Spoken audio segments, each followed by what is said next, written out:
The canyon was quiet until she saw the red ribbons snapping in the wind. Margaret Lane dismounted slow, her boots crunching dry grass. 3 survey stakes pierced her meadow. A new sign claimed the water belonged to a stranger. She'd kept the valley's secret. She'd mended the roof with her own hands. Now, a silk-vested man in town said it was his, by paper, not sweat. Margaret wasn't loud, she wasn't armed, but she had a ledger in her saddlebag, and a horse that still remembered thirst. Could one quiet cowgirl stand against a crooked land baron and win? The morning heat came early in Arizona, even this far up the canyon. Margaret Lane guided her horse, Buckshot, along the narrow switchback that curved down toward the meadow she'd come to think of as hers. Not by deed, not yet, but by care, by presence, by how Buckshot had limped into it half dead and walked out with spring in his step. They had found the place nearly 6 weeks back, after a storm had turned them around and driven them past an stern, old game trail. A tangle of brush hid the entrance, but once inside it was like stepping into a hush. Grass like velvet, water clear as glass, an old ruined cabin tilting into the hillside. No road, no fence, no name on any map. Margaret had cleaned it slow, quiet. She'd mended the roof with cedar planks and patched the stove with her father's old iron skillet. Hauled salt from Dusty Creek, planted seed where the soil would hold it, even built a gate from scrap wood to keep the elk out. That morning her arms ached from carrying supplies. Her saddlebags were stuffed with oats, nails, and seed potatoes. Buckshot snorted as they crested the last ridge. Then she saw it, a fresh wooden board nailed to the canyon oak. White paint, sharp letters. Notice of location, Hidden Falls Spring. Claim, filed by Silas Crowell. Below that, a red ribbon snapped in the breeze like it had something to prove. Her stomach sank. Buckshot came to a stop on his own, nostrils flaring. Margaret swung down, boots hitting dry soil. She stepped slow, reading the sign again, then looking past it. 2 survey stakes marked the edge of the meadow. One pierced the spot where she'd planted alfalfa. The other was just feet from the stone fire ring she'd built with her own hands. She walked the perimeter, eyes scanning.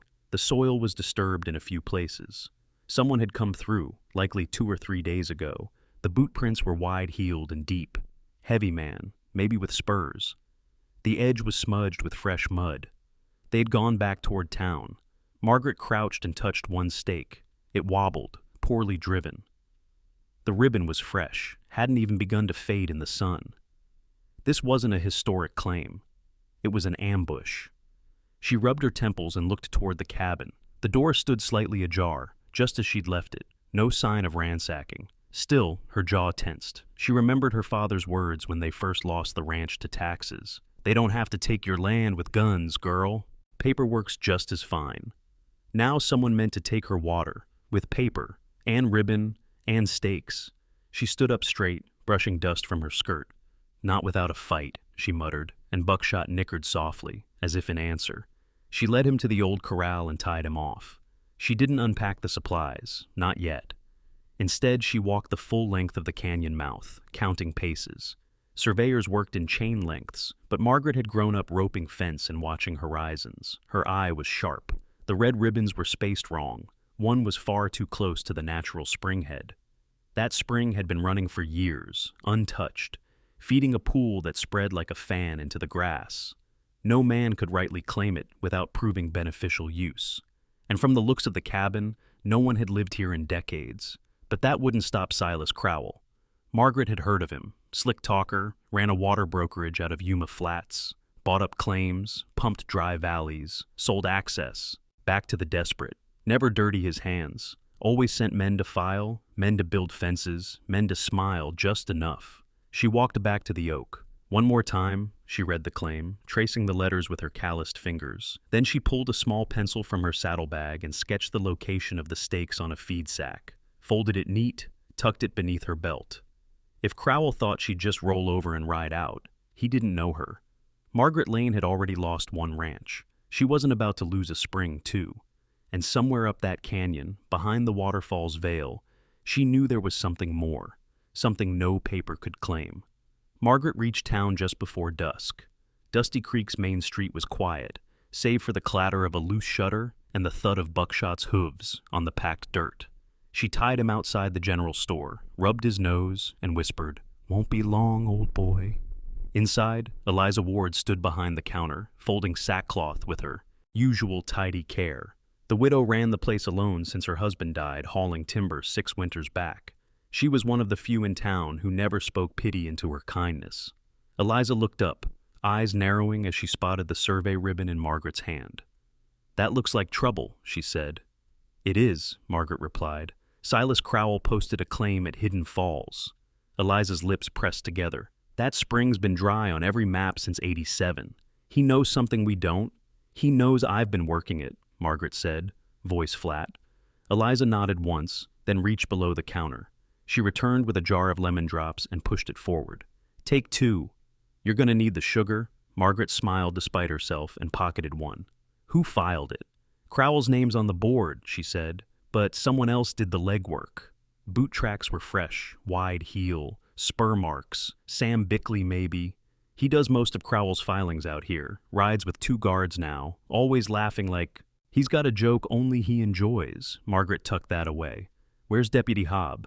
"Across at the jailhouse, playing checkers with the preacher again." Eliza raised a brow. "You thinking legal route?" "I'm thinking I need time and witnesses. Someone who remembers that place before it went quiet." Eliza considered, then leaned forward. "Old Jude Malloy. He's still kicking around behind the blacksmith's shed. Sleeps near the forge for the warmth. Talk to him." Margaret nodded and turned, but paused at the door. "You think I'm wasting my time, Eliza?" The older woman gave her a level look. "I think land and water are worth standing for, but you'll need more than gumption." She held up a brown paper bundle. "And more than nails. Take this, salt pork, flour, some dried apples." Margaret blinked, throat tight. "I'll pay next week." "You'll pay when that red ribbon comes down." Outside, the light was low, shadows stretching long across the alley. She found Jude Malloy perched on a cracked stool beside the forge, pipe in one hand, cup of who knows what in the other. His face looked carved from driftwood and dust. "You Jude Malloy?" she asked. "That's what my knees keep telling me." He looked up. "And you're the girl folks say sleeps beside a waterfall." "Only sometimes," she said. "You remember who built the cabin out past Sycamore Bend?" Jude's eyes sharpened. "You mean Beckett's place?" "Sure I do. He had a daughter ran off with a preacher. Used to ride out there with seed sacks full of corn. Said the spring ran true even through the drought of '76. You ever see a claim recorded?" Jude tapped his temple, then the sky. "Memory's better than a stamp sometimes, but Beckett, yeah, he was careful. Filed papers twice when miners got close." Margaret crouched beside him, unrolled her sketch of the stakes. "Crowell's man put these up last week. Claimed abandonment. You believe that?" Jude snorted. "A man don't abandon what's buried under his own sweat. If Beckett's name's still on anything, you've got something. Find it." "I think I know where to look," she said. He handed her the cup. "Drink. Might help you see straight." She took a sip, grimaced. "Tastes like burnt roots." "That's because it is." They both chuckled, and for a moment the fight ahead felt less lonely. Before she mounted up again, Margaret turned back toward the fading light. "Funny," she muttered, mostly to herself, "how some folks think paper can steal a river. If you've ever seen someone stand their ground with nothing but truth and grit, tell us in the comments. We'd sure love to hear." The sun hadn't yet cleared the ridge when Margaret knelt by the cabin's cold hearth, brushing away years of soot with a rag soaked in vinegar. Her arms ached, her palms black with grime, but she kept scrubbing. Jude Malloy's words played in her mind. Beckett was careful, filed papers twice. If there was proof of that, it wouldn't be buried in town ledgers. Men like Beckett kept things close, tucked. Behind walls, under floorboards, inside bricks. She tapped at the stonework along the firebox with the handle of a wooden spoon. Hollow, solid, hollow again. Then, thunk. One brick shifted slightly under her touch. She fetched her pocket knife and wedged it into the seam, prying slow. The brick came loose with a dusty sigh, revealing a narrow cavity behind it. Inside sat a small tin box, rusted at the hinges, sealed with twine. Margaret's breath caught. She pulled it free and set it on the table like something sacred. With trembling fingers, she unwrapped the twine and eased open the lid. Inside were 3 things. A folded ledger book, yellowed but intact. a worn map with hand-drawn lines and compass marks, and, tucked in the back, a page stamped with the territorial seal, dated 15 years prior. The air in the room felt different suddenly, like even the dust held its breath. She opened the ledger. Neat pen strokes recorded water usage by season, livestock tallies, seed schedules. A. Small notation, seasonal absence for safety, authorized. It was gold, not the kind you could spend, but the kind you could stand on. Territorial water law allowed for continuous beneficial use. If Beckett had left during dangerous years, but the spring had still been used, tended, valued, his claim hadn't died. And with no record of official abandonment, Crowell's filing wouldn't hold water. But there was more. She stepped outside and walked behind the curtain of the falls. The roar muffled the world to a hum, and the cool spray kissed her sunburned cheeks. She paused, let her eyes adjust, and saw it. A seep, higher up the canyon wall, almost hidden behind a shelf of rock. It dribbled steady into the pool below, small but clear, cold, and unmistakably alive. She climbed closer, hands gripping mossy stone, boots finding footholds. At the base of the seep, she saw something carved into the stone, a simple cross, chiseled by hand, weather-worn but deliberate. She touched it gently. Beckett's mark, no doubt, a witness to use, a sign, and Crowell's paperwork, if Jude was right, only laid claim to the lower outflow. Margaret slid back down, heart pounding. She'd found the missing piece, the legal claim, the physical use, and now a second water source, separate from what Crowell had marked. She wrapped the ledger in oilcloth and tucked it into her saddlebag, careful not to smudge the ink. Then she folded the map, took a fresh paper, and traced a new sketch showing both the seep and the spring. As she did, her hand paused. The initials CR were faintly inked beside the original filing notes. Clara Ruiz. Jude had said Beckett's daughter married a preacher. Ruiz must have been her married name. Could she be alive? Were there any heirs? If so, the claim might not just rest on law, but blood. For now, that was a thread for another day. Back at the cabin, Margaret sat on the front step, legs stretched, buckshot grazing nearby. She exhaled slow and watched the sky change from soft gold to white heat. She had something solid now, not noise, not anger, proof. As Margaret tucked the ledger into her bag, she whispered to the canyon, "He tried to bury the truth, but it's still breathing." By Saturday morning, Dusty Creek buzzed like a wasp nest. Town meetings were usually sleepy affairs, old men arguing fence lines and the preacher pushing for hymn books. But this one was different. Folks packed the chapel hall early, boots muddy from the thaw, hearts heavy with talk of hidden falls. Margaret walked in alone, shoulders squared. Her braid was tight, hat plain. She'd brushed the dust from her coat and carried nothing but one red survey ribbon and a folded piece of paper in her vest pocket. Silas Crowell stood near the front with his men, dressed like he was heading to a banquet. Silk vest, polished boots, gold watch chain winking beneath his coat. His face held that fixed smile, friendly on the outside, calculating beneath. Mayor Hodges banged the gavel once. "Let's." Come to order, Crowell stepped up first. Smooth voice, soft drawl. "Friends," he began, "progress waits for no man or woman. The territory is growing. Our water needs are growing. And we must secure resources before out-of-town interests do." A few nods. A few murmurs. Crowell paced slowly. "The spring at Hidden Falls has no active claim. I've filed with the recorder's office, paid my fees, and submitted full maps." He gestured to a rolled deed held by one of his men. "All legal, all proper." He smiled at the preacher, nodded to the banker. "With your blessing and partnership, I hope to develop a small reservoir for Dusty Creek's future." Margaret waited until the mayor turned his glance her way. She stepped forward, no theatrics, just clear speech and a slow hand lifting the red ribbon. This was taken from the stake marked number 4. The distance between it and number 1 is off by 20 rods. That alone violates survey code. Crowell chuckled. "Minor misplacement, I'm sure." Easily corrected, Margaret didn't flinch. "A county surveyor should verify, not hired men with loose tape and fast boots." The room shifted. "I also request a lawful review of historical use," she continued. "This spring once belonged to Aaron Beckett. He built that cabin, worked that land through drought and flood, a rustle near the back. Old Jude Malloy rose from his folding chair, gripping his cane like a staff. "I can vouch that," Jude said, voice raspy but firm. "Beckett lived up there when most of you were still chasing tumbleweeds.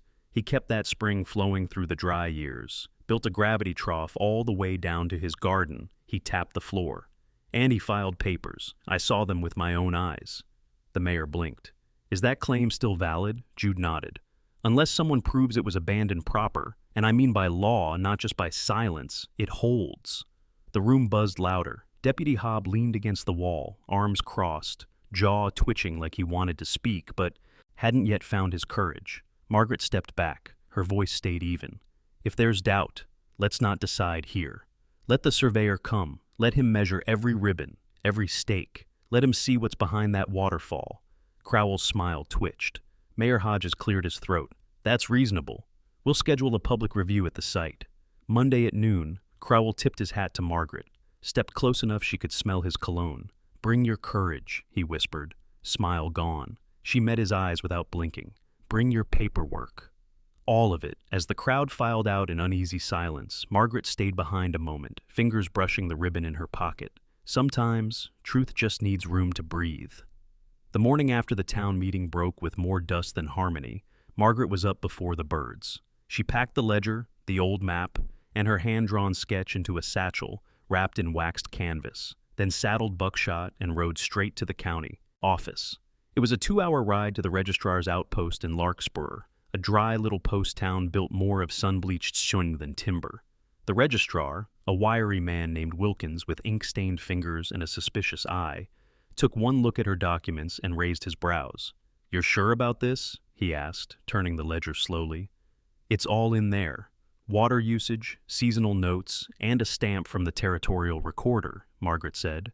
"Aaron Beckett didn't abandon that land. He protected it." Wilkins scratched his chin. "Ain't often someone walks in here with better records than the ones on file." She nodded. "I need a reinstatement on Beckett's claim. Legal and recorded before Monday." He flipped through the pages again, then pulled a clean form from his drawer. "You're lucky I still remember the format for these. Been a while since anyone filed under prior use." Margaret filled it out slow and careful, her hands steady even when her chest wasn't. When it was done, she paid. The fee signed the bottom line, and watched as Wilkins stamped it with the fresh county seal. "It's filed now," he said. "Can't promise Crowell won't contest it, but you've got teeth behind you." "That's all I needed," she said, tipping her hat. Instead of heading straight back to town, she detoured through the Wash, an overgrown ravine that led to a game trail Margaret knew well. It skirted the outer bluff of Hidden Falls and offered a concealed way in. By mid-afternoon, she and Buckshot stood beneath the high shelf, beside the seep Crowell hadn't noticed yet. She tied a bright ribbon above the chisel mark Beckett had carved. Then she stepped back, let the spray mist her face, and whispered, "Let them try." From there, she made her way downhill fast. Clouds rolled in from the south, heavy with the promise of spring rain. As she reached the canyon mouth, she spotted trouble. A herd of cattle, 40 head or more, were being driven straight toward the narrows. The waterline was high, runoff from the storm already stirring. If the herd got trapped, they'd drown or scatter. Worse, they might dam the water long enough to flood the lower claim. Margaret didn't hesitate. She rode down the slope hard, waving her arms, shouting to the riders trying to hold the herd. One man recognized her and yelled back, "We lost the trail!" Storms cut the ridge. "Open the narrows!" she shouted. She raced ahead, pulled the brushed gate free, and let the cattle flood into her meadow, guiding them toward the dry, high ground. Hooves thundered past her, mud flying, tension snapping like fence wire. Within minutes, half the town's winter beef was safe. By the time the riders circled back, breathless and grateful, Margaret simply nodded once and walked Buckshot back to the cabin. But she knew Crowell wouldn't sit idle. At sunset, she returned to find a wire strung across the canyon mouth, fresh, taut, glinting in the light. A posted notice nailed beside it, trespassing beyond this point, punishable by law, and standing by the fence was Deputy Hobb, hat in hand, face tight. "I didn't want to come," he said quietly, "but they made it official." Margaret didn't blink. "You arresting me?" He nodded, eyes down. "For now." She held out her wrists without a word. As the wagon rattled toward town, Buckshot followed behind, head low but steady, shoes ringing on stone like a funeral march. As Buckshot trotted behind the jail wagon, soaked from the storm, a dry voice whispered from Margaret's memory, "You don't need a badge to do what's right." The cell was clean. That almost made it worse. Margaret sat on the cot, boots off, hands folded in her lap.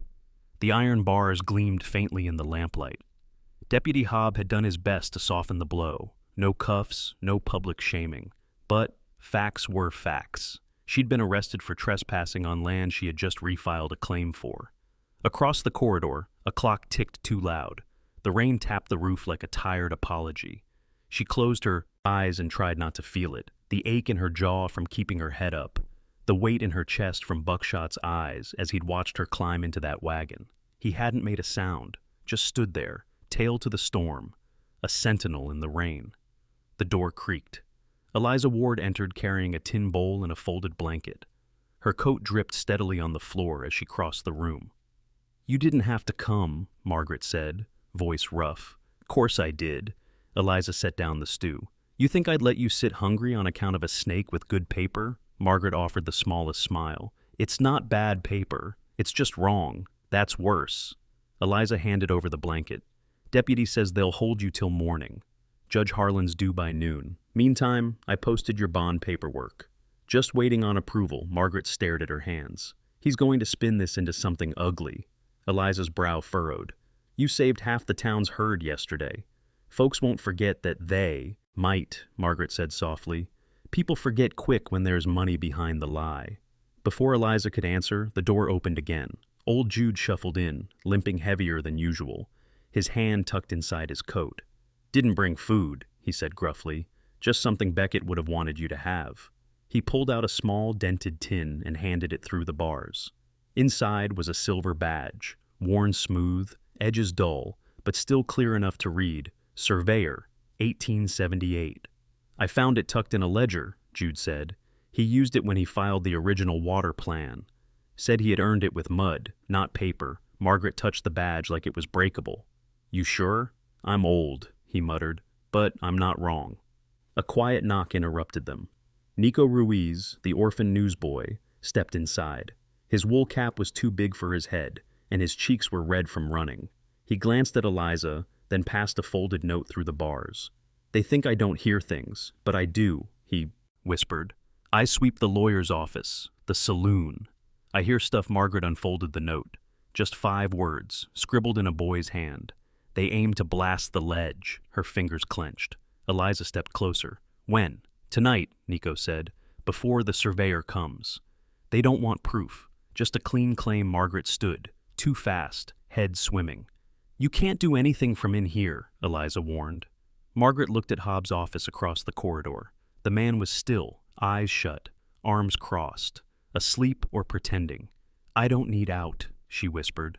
"I need them caught." Margaret gripped at the old survey badge, Nico's note still warm in her palm. "Sometimes the smallest voices carry the biggest truths," she murmured. The Monday sun broke over Dusty Creek with the weight of a courtroom gavel. By noon, the townsfolk had gathered at the canyon mouth. Wagons lined the dirt trail, horses tied off under cottonwoods. Everyone came, not just for the survey, but for something bigger. Call it the curiosity, call it conscience. But word had spread like fire. The woman with the red ribbon had proof. Deputy Hobbs stood near the temporary fence, expression tight. Margaret, released on Eliza's bond at dawn, approached with a quiet steadiness. She wore her father's old vest and Beckett's surveyor badge pinned inside it, where it wouldn't show unless it needed to. She carried 2 things, the original ledger and a sealed envelope bearing Wilkins's county stamp. Crowell arrived last.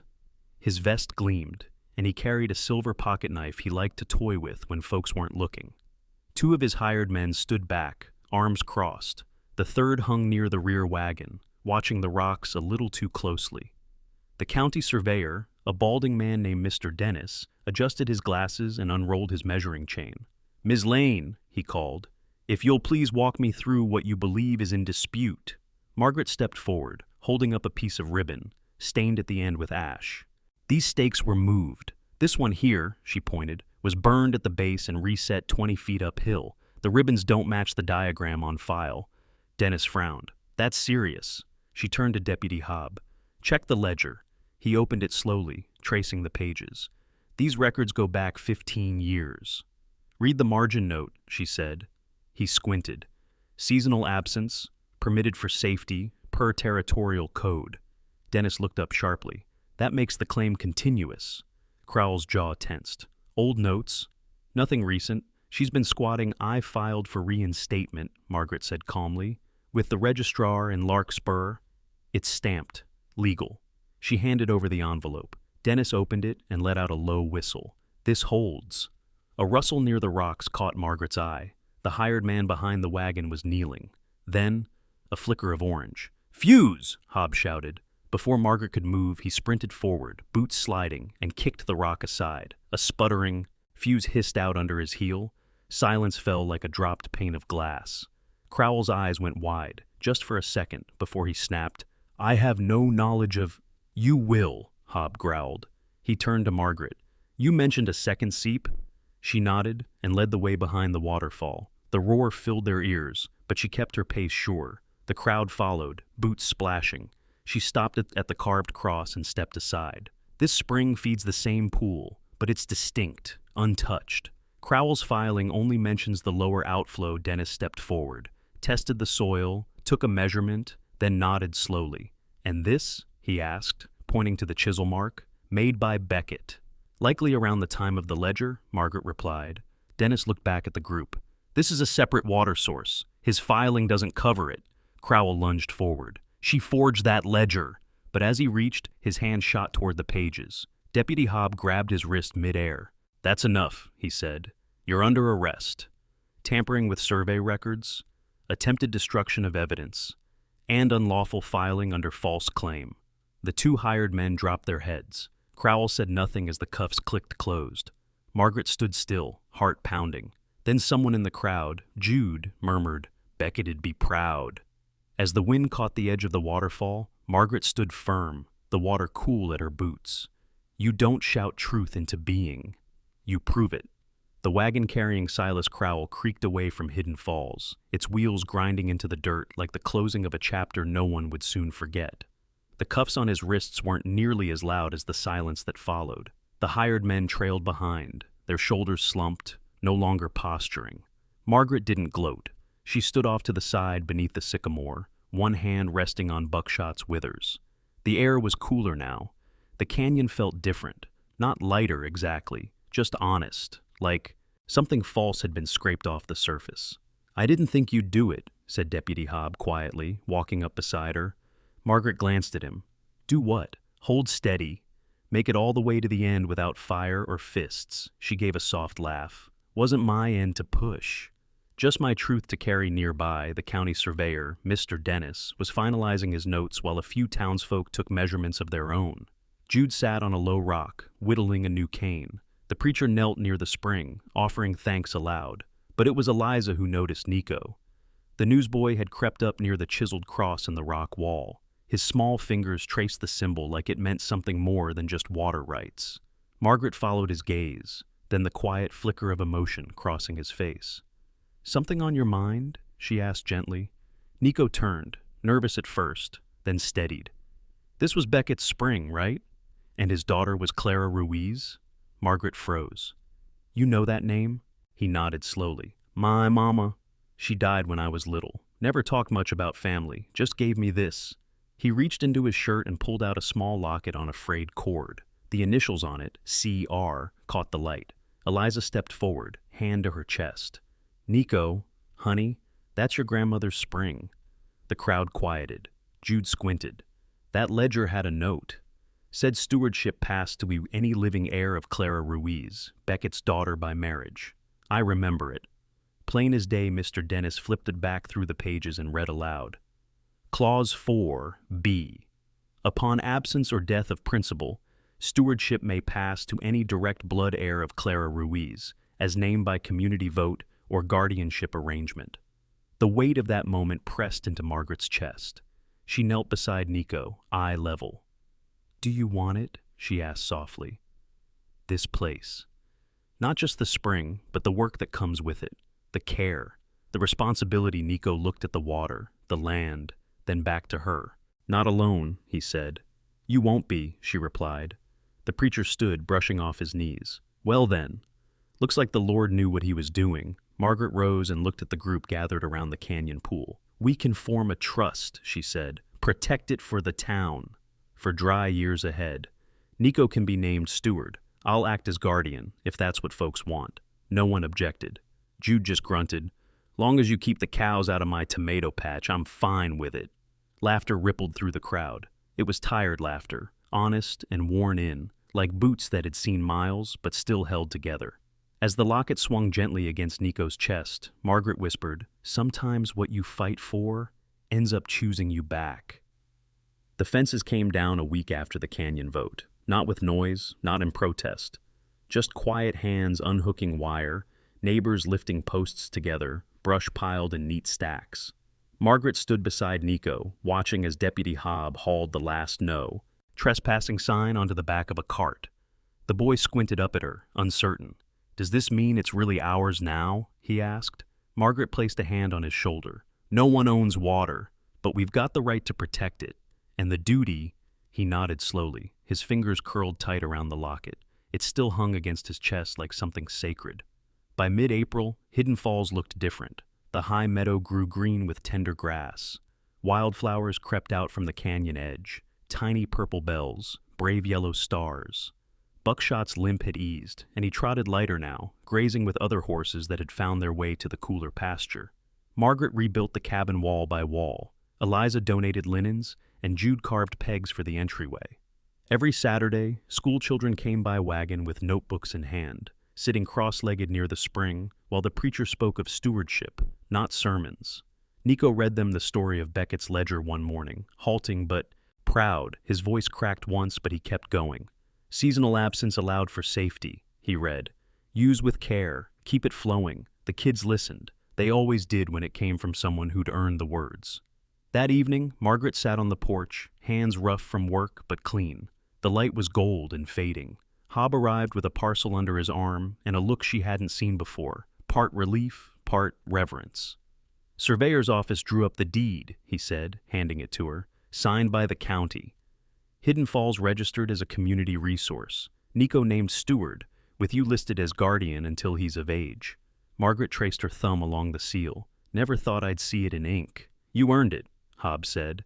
Then, quieter, town's thinking of putting a sign by the road. Something simple. What kind of sign? He shrugged. Just says, water, work, and welcome. Use with respect. Your words. She smiled, eyes damp with something that wasn't sorrow. Across the yard, Nico knelt beside the garden bed they had carved from clay and hope. He was planting beans, same as Beckett had once done, same as someone would do again in years to come. What if someone else tries to take it someday? He asked, not looking up. Margaret didn't answer right away. She walked over, crouched beside him, and pressed one small seed into the earth. Then another. We show 'em what it means to belong to something without owning it, she said. And if we're lucky, they'll want to belong too. The wind rustled the sycamores. The spring murmured behind them like a steady voice that never shouted but never stopped. As twilight settled over Hidden Falls, Margaret whispered to no one in particular. Some things aren't won by fighting. They're kept by caring. If this story stirred something in you, share your thoughts in the comments. And if you believe quiet courage matters, subscribe for more tales that honor it.